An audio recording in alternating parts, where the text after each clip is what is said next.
I mean, I think that I don't know too much of. I know that it's a requirement. It's part of the curriculum, and the fact that I think it's wonderful that you have such a diverse population, such as, for example, when we went to the last year when we went with the Names Not Numbers kids and Tova, when we went to the Jewish Heritage Museum, I thought it was absolutely wonderful to see high school students or middle school students in this museum who were of different races, of different ethnicities. Clearly they were not Jewish, and they were very receptive and very open to what the tour guides were telling them about the Holocaust, about Jewish history. So that was refreshing. And so people do learn about other people's experiences. How successful in the classroom it is, I really, really don't know. Again, if it's done in the proper way, I think it can be successful. I certainly think that the way we do it here, in terms of just using names, not numbers, is probably the most creative, most positive way of educating these kids. The kids love to learn about this subject because it's a very interactive, very hands-on approach to learning about the past. And the emphasis obviously is, as these people, the survivors, get older, there are very few who will be left the next couple of years, and that's it. So I think these the students realize that.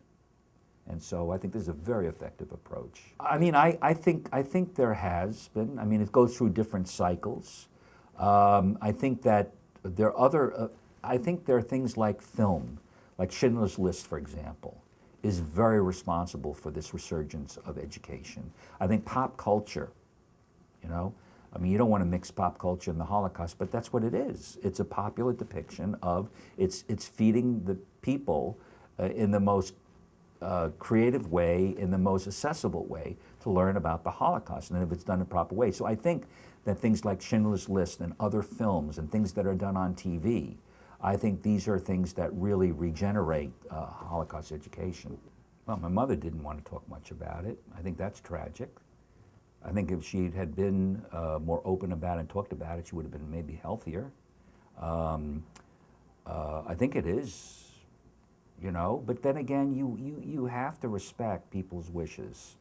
You can't force, just like, people who just still will never go to, Jews who refuse to go back to Germany. They can't buy a German camera. This is something I speak about very openly with the German kids. They know about this. And I respect what they're going through. I understand that. So the same thing as people who don't want to speak up, they don't want to talk about it. It's unfortunate for the younger generation because all this testimony is being lost and these people are dying and they haven't spoken yet. But at the same time, more and more people are talking about this. I know my uncle, for example, who did participate in Names Not Numbers 2 years ago, who was on the kinder transport. He had a very interesting story because he came to America. There was the more famous one, the better known kinder transport was to London. This one was to eventually ended up in America. And growing up, when I was young, I don't remember him speaking much about the Holocaust. He didn't want to open up much.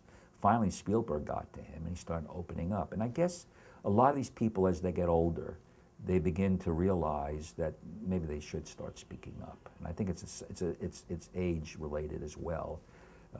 Unfortunately, they face the ends of their life and they realize that, it's better now than never, better late than never. And I think that's why a lot of people are speaking up now. I think that unfortunately, as long as we have other genocides, more recent genocides, we will, in a constructive way, have continued interest in the Holocaust because we can't forget that there have been other genocides. Again, you get into this, it's part of the fatigue. People say, oh, we don't want to hear about the other genocides because then you're diminishing the importance of the Shoah. But I think because we continue to experience somewhat similar genocides and persecutions of people, that we will continue to study this, and kids will have to continue to learn this, and in a more constructive, positive way.